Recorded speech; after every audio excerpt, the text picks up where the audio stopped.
Welcome, everybody. This is the Rotary eClub of Silicon Valley. We are excited to bring you stories that we find inspiring and hope that you will walk away from this recording thinking about ways that you can serve others. Service above self is the way we see things in the Rotary world. What's Rotary, you say? Glad you asked. Rotary is 36,000 clubs around the world, 1.2 million members who come together and just find ways to improve their communities locally, globally, and digitally. And in that digital realm, we have the Rotary eClub of Silicon Valley, our group, and we are bringing speakers to you from all over the world. And we do this regularly because we go on, we find them, we contact them, we say, hey, you've got an amazing story. Would you be willing to talk to us? And that was how I got in touch with Anton Poplett. Anton is in Cape Town, South Africa. He is a guy who has married his interest in serving others and getting off-road in off-road vehicles. And you're going to get to hear a little of that story. You've already read some of his bio coming in. And I am excited to hand the microphone over to him. Anton, welcome to the Rotary eClub of Silicon Valley. Thank you for the invite. It was a great surprise. A little bit, didn't know where to take it, but it was a great surprise, to be honest. Yeah, thank you.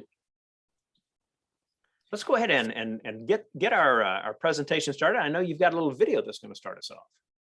I do, yeah. I just want to give you a video which will give you a 3 and a bit minute overview of what I do, and I think it'll be a nice kickoff into what I can say and the questions that you will bring up. I mean, there's going to be 1 or 2 that will come up for sure. So let me get that ball rolling, and let me just make sure I got everything underway here. Share screen.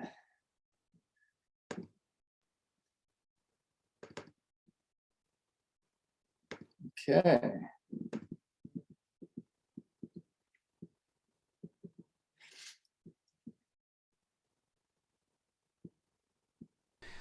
We don't leave anything to chance, so we don't want to leave anyone behind, but the whole benefit of the program is we work and train the local community leaders that we've partnered with, and they are then able to carry on the project afterwards, and that's what separates us from many other donators and humanitarian people, is that we don't just rock up and give. We actually go and we train and we work with local people where they have access to questions and answers and processes about how to carry on the project thereafter. And that's the real benefit about having Global Vision as a partner in Africa.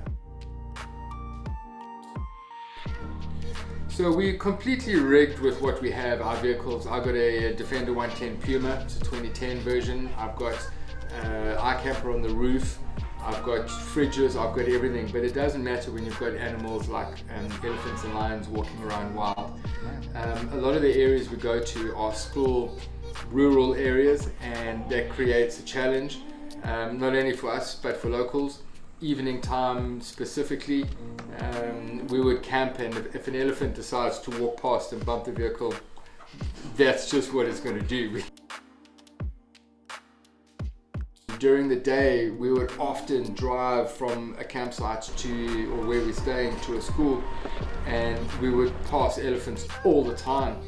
And you can imagine we're in a 2.5 ton vehicle. You've got kids walking to school. It's a challenge to help the kids that can't really help themselves with simple things like glasses. No one thought of eyeglasses for kids. We focus on the ages 10 to 14 because that's when the eye just starts settling from development, and it goes a long way. We've checked kids that have sat 2 meters from the chalkboard, couldn't see the chalkboard properly. We've given them glasses, they've moved to the back of the class, they've been super happy. Kids with thorns lodged in their eye, obviously homework, picking up and doing household chores, going to fetch wood, moving rocks, finding scorpions underneath by accident. These are the key things that we want to give these kids. Playing sport, being able to play soccer, being able to be involved in the playground with their friends, and these are simple things that they should be doing.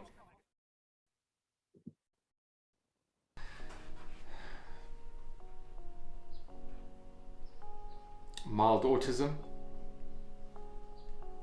Teacher came up and hugged me 3 times. I said, "What are you doing?" She said, "I've never seen this kid smile."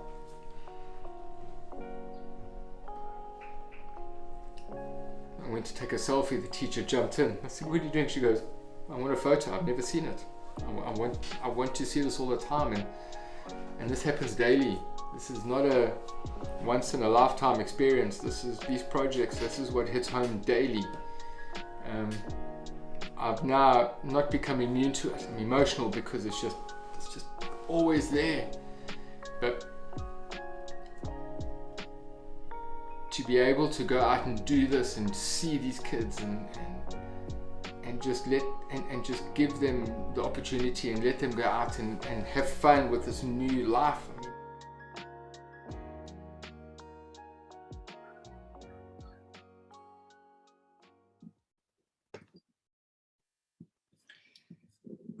Wow.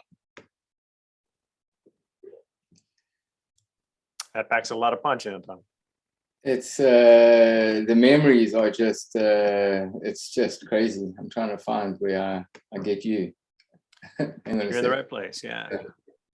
There you go. Yeah, just even watching that is just the memories that are flying around are funny enough. Just to start off, that the first trip I did was circumnavigating the Okavango Delta.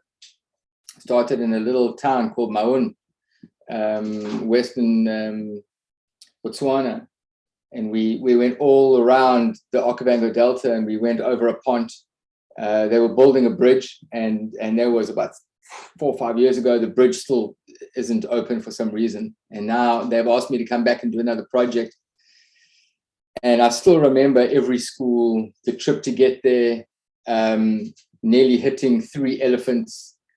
It was unreal, just the trip getting there, but the process and what it's like with these kids is just it's just crazy. And the whole reason I started doing overlanding again was because I wanted my daughter to be involved in outdoor, take the shoes off and go run and play and just enjoy it. And I was like, well, I was part of the NSRI, which is a National Sea Rescue, and it's a volunteer basis, and I was a rescue swimmer for 15 years, and I resigned from that. There's no money, but I left it because it was getting a bit much as a volunteer and having a young family. And I thought, no, I'm enjoying I love the overlanding side, and I want my daughter to enjoy stuff. So I started putting together this thing, and I met this guy, Kevin White, who's based in Maryland, and he designed the eyeglass kit that I now use. And I remember doing my first trip in the first school, and it was a nightmare. They didn't give me all the right details. There was kids coming out of every classroom. There were queues all around the buildings. It was everywhere. And I'm like, oh, what have I done? And it took us a whole day to get that out the way. And it was a great learning curve and a great jump in the deep end. And it was interesting to see the scenarios and the issues that these rural areas have, and I'm not even talking about the cost factor. I'm just talking about being able to get in a vehicle of some sort, taxi, very seldom, donkey carts, bicycles, just to get to a town, and the town might not even have a clinic. And then you get guys like ourselves that rock up with these big rigs, and we're just there to help, and they get this deer in headlights look because they don't know what to expect. And in fact, many of the times, and this happens a lot, is that there's this, what we see on social media, someone gives a kid a gift and they go, oh, our best gift ever, and they go completely mad, and you see that enthusiasm in the face and in the arms and the body language. But in Africa, it's not like that. In Africa, you put on a pair of glasses, and this kid couldn't see, they were writing on a piece of paper like this, and then you give them these glasses and you test it, and they go from here to a normal magazine distance away. But the emotion on their face is the same. It doesn't change. And you sit there and you think, John's laughing because he knows. You will sit there and you think, is this right? Did I get it wrong? And they're actually just being polite and don't want to and don't want to tell me that is wrong. But it's not like that. It's exactly, and it happens a lot. And you go through the scenario where you screen these kids' eyes, and we focus mostly on ages 10 to 14, purely because their eyes finish being developed, and their classroom and their classwork is picking up and becoming a lot more strenuous and a lot more important. It's not just about a basic 1 or 2 tests. It's now becoming a serious thing, and it's been interesting to see how they cope, but also how we cope. I mean, I literally would go around my vehicle and shed a tear pretty much every day, because they don't show emotion. They don't do much besides go through the process. They get the glass, and then you get this one little glimpse where the one day they called me over. I was in Okavango, which is in northwest Namibia, just below the border of Angola, where the war was. And they called me over and they said, listen, can you come and check here? So I went over and I double checked this, and I was working with the Himba people, which are incredible people. And this little Himba boy, I pointed up and I pointed at a tree on top of the hill that must have been about 150 meters away. And I said, can you see the tree? And he took the glasses and he threw them down. And I was like, are you okay? He goes, no, he's never seen that tree before. It's not there. And I just fell apart. That was it for me. I was done. I went around the corner, wiped my eyes, went back. Like, no, it's fine. Put them back on again, and you head off. And it's just a great scenario, and it's a great experience to be able to go into the bush, take my family and people that I trust with me, because Africa is not for sissies. You don't just go alone. Certain areas are rough. I mean, when you've got lions, hyenas, let alone the snakes and scorpions and those ground sides, leopards, baboons, it's a challenge. And you have to have your head screwed on right. You can't be a skittish person going there. You'll never survive. You'll hear a hyena the first time around and you'll pack up and leave at 2:00 in the morning. And when you're sitting in these areas, sometimes we camp at the schools, and the hyenas and the lions walk past the fences where we camp. So it's something that I take very seriously, and it's growing nicely, because when you get the process right, and the process to me, and this is something that we need to pick up on again later, Rushton, is humanitarian work isn't about just going and giving and then taking a photo and ducking off. Those days are long gone. It needs to be the seriousness of sustainability. And this is where many people get it wrong. And it's something that I've focused heavily on. And the trip I'm doing at the end of March, they've asked me to come back and redo the circumnavigation of the Aquabango Delta.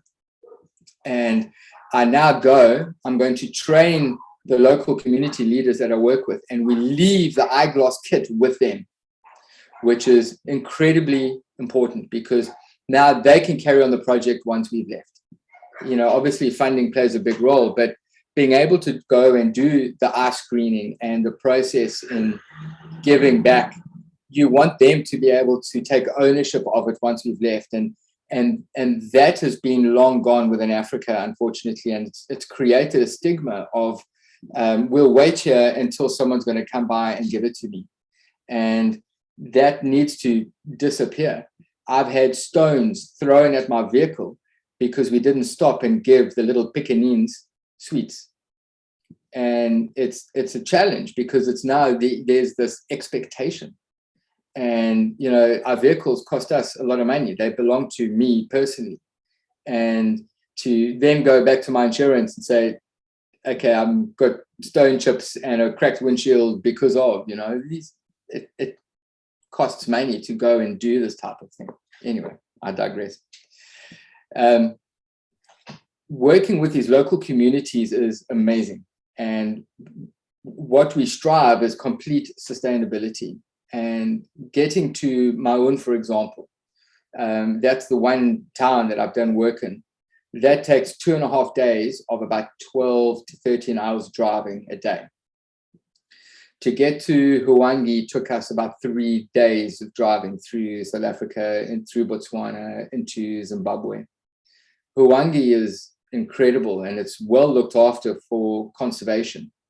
And there's a lot of people that are focusing on trying to bring back to the communities. And my projects have become a lot more important because of the sustainability.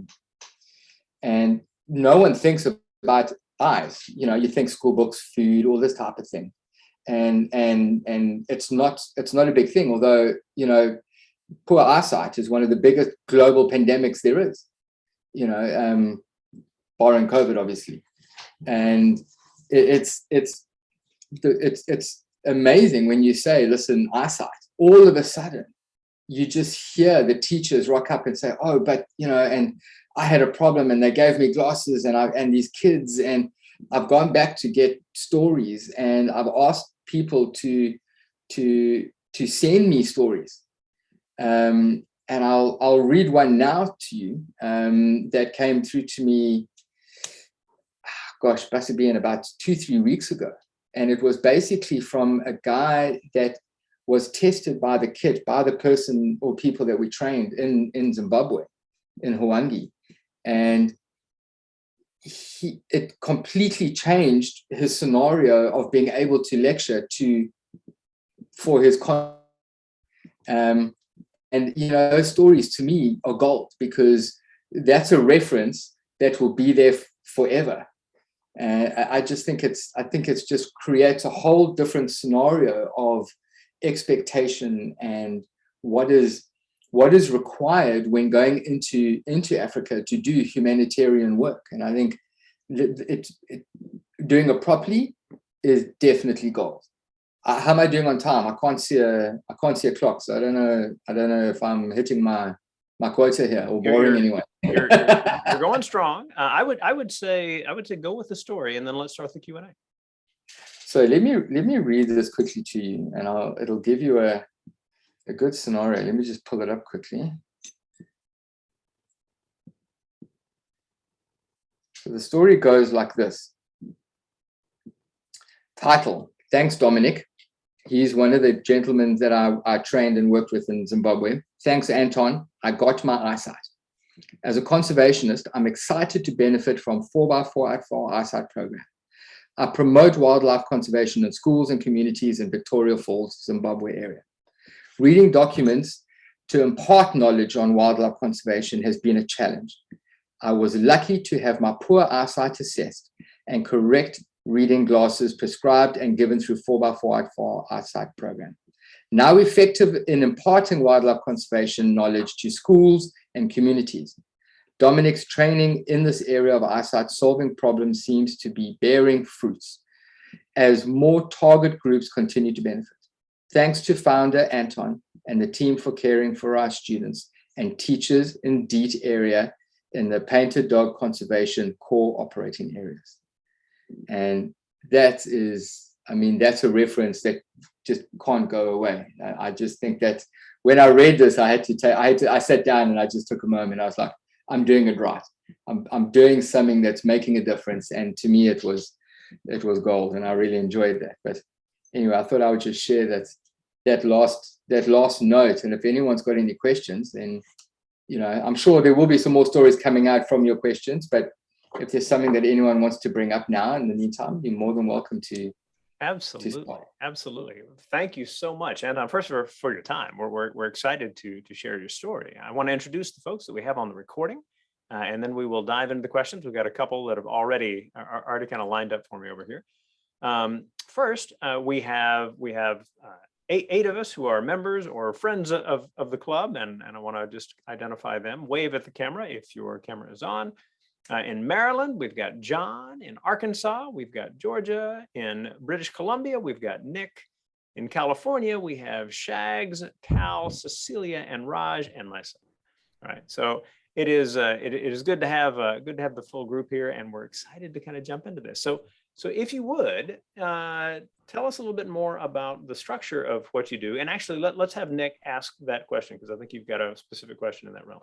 Yeah, no, I really love hearing how you came to it, because I feel like I'm making all my decisions daily based on how I can help and influence my children and how I can make better decisions for them. So is the mission of 4x4 Out Far to both, is it to bring the humanitarian, like in this case, vision to rural places? Or what would you say the mission of 4x4 Out Far is? Because I also, like, now I want to go out, outlanding as well, so I want to go with you out there too. So which is the driver for the mission? So I grew up in the Drakensberg in the mountains, which is now about 2 hours, hour and a half, 2 hours flight from here, from Cape Town. And I really wanted to give my daughter the opportunity to be outdoors some more. And I enjoyed the fact that we were outdoors, and I thought, well, let me try and do something better for communities that I can give back that's not about me. And the process of finding this Eyesight story was, I was a project manager for a family that was driving from Cape Town to Belgium. And they introduced me to Kevin White from Global Vision. And that relationship with Kevin and them and myself ended. But Kevin and I stayed within contact. And I was like, well, I can do better. I can go and give back, and we can make something work of this. And it was something that wasn't entirely planned. It was completely just evolved into this little animal that is now a live thing that I have to feed. And it's not a bad have to feed. It's an enjoyable process.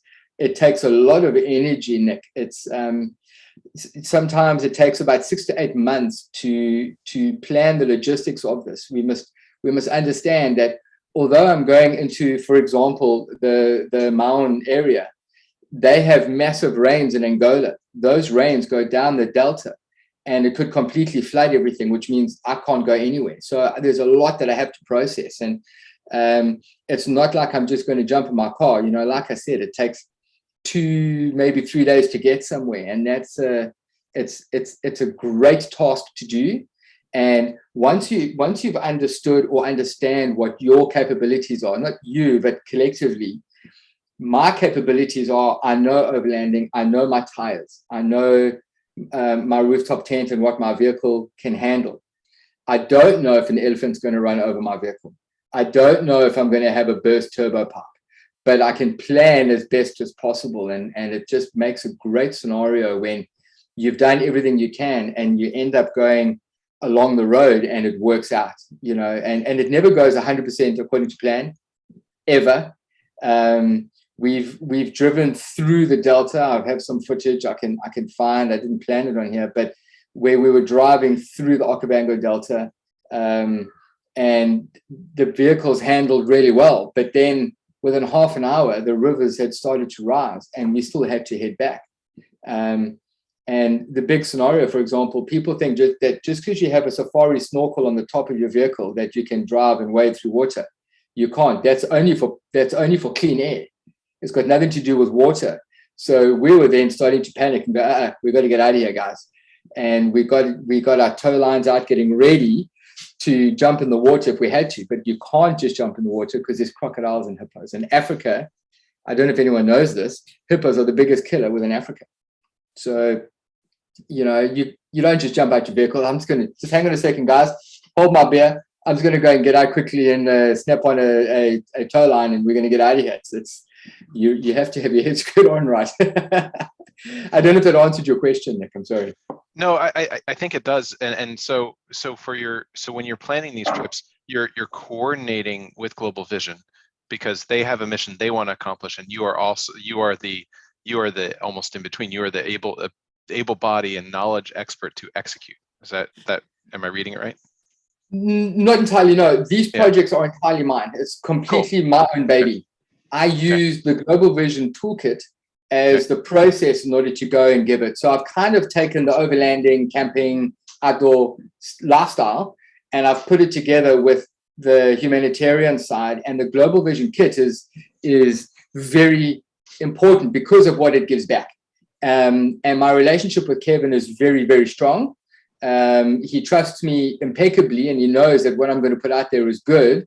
But it's completely my baby. I mean, you might say to me, listen, Anton, I want to sponsor a project. And I'll say, right, here's a good place to go, and this is why, and I can justify it. Or you might say, listen, I have a project I want to go into Angola. Sure, we can look at it. So it's entirely my own baby that I've created. Cool. Good deal. Cecilia. Cecilia is a member of ours who's had actually quite a bit of experience with Africa, having been on the Peace Corps in Ethiopia quite recently. Oh. And I know that she could ask you question after question because she loves this stuff. So Cecilia, I hand it over to you. All right. Thank you, Rushton. Oh gosh, I have about probably 10 questions, but let's start with, in your discussion about sustainability, one of the things that I do is I am an auditor for the Rotary Foundation, and I audit large Rotary grants. And it also means that I help people write Rotary grants. And we see 2 or 3 vision projects a year in that activity. And one of the issues is the Rotary Foundation will not fund eyeglasses. So when you mentioned that you give the kit to the locals, which makes incredible amount of sense, how do they sustain the ability to get the glasses once you've completed your side of the project? Very good question. 2 things quickly. Ethiopia, beautiful country. Best food in Africa, next to camel stew in Somalia that I've had, just off the record. Okay. The teff bread is stunning, and I think you'll attest to that because you can't hide from it. It's everywhere, and it's beautiful. Yes. Anyway, yes. And so we have hyenas there too. You have what, sorry? Hyenas. Oh, true story. Sorry. So on the glass kit, so the glass kit comes with 550 pairs of glasses within one kit. I don't just hand it over to any locals. It goes to the liaison from the partners that pay for the project, and that is people that are in the cultural department that work for a company, so that I don't train one person, I train 2 or 3. If one leaves tomorrow, I've got 2 more that are available that have access to myself that will get trained, and then we'll leave the kit with them, the testing system, the whole story. So the sustainability out of this means that if they need to top up more on the kit, they can always buy another kit. The first kit is given for free. If they need to top up, they can always buy some more. So there's always access to knowledge, firstly, access to myself.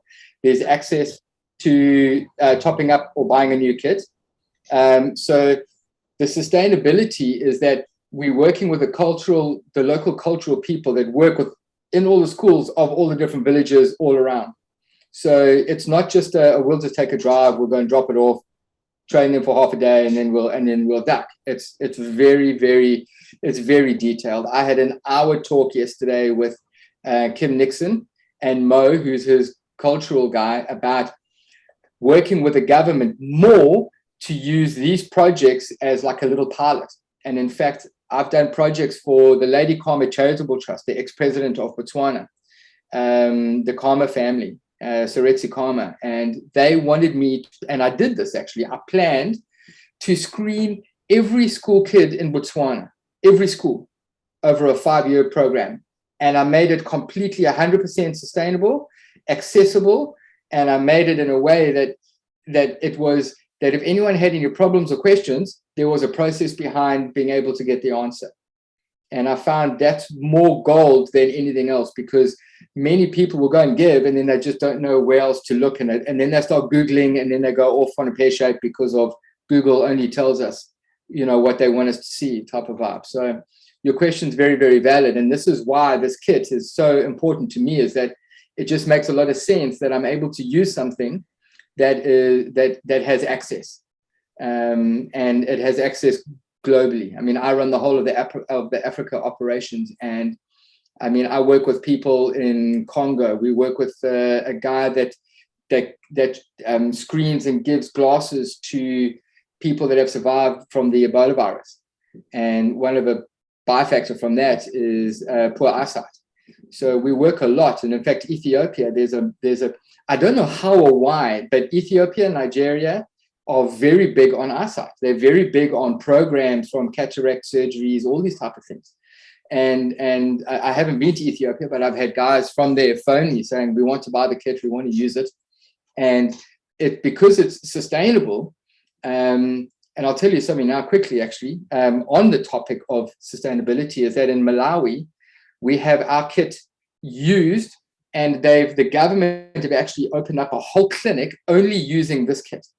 So the Malawian government have supported it, and it started off because a lot of the refugees from bordering countries went into Malawi for safekeeping. And what happened was you had guys that were rocket scientists, literally rocket scientists, doctors. These are really educated people, but had to leave home. Yeah. And they started a church from Canada, went over and started the process, trained them, gave them a kit. And what they did is they sold a pair of glasses for $5. And by selling the glasses, they started making small profit. And what happened is it just grew to such a thing where they bought farms and started growing their own produce. And if a water pipe burst, they would go into the village, they would screen 4 or 5 people, sell the glasses, take the $25, whatever it is, and go and buy the pipe. And then go back on their farm, fix the pipe, and then carry on like with day-to-day life. And this is the sustainability of this project. You know, that would maybe work, because well, we can talk another time about the Rotary Foundation, but also I'm connected. Cecilia, I'd love to get one more question before we stop the recording. Sorry. So let's hold that follow-up until after the recording. Okay. Raj had a question about, and you kind of spoke to this towards the end of your last answer about being in Malawi. Can you talk a little bit about what it means to cross borders as a part of your work? You know, are these, you know, how complex is it? You know, what kind of work do you have to do in order to be able to go from country to country as a part of the effort? So we, as a South African, we are very highly looked up upon within Africa. Everyone thinks we have the best soccer club, football club, which we don't. I don't really get it, but they do. But there's a lot of really good quality product and people that come out of South Africa that want to do good. And going across borders, I don't have problems.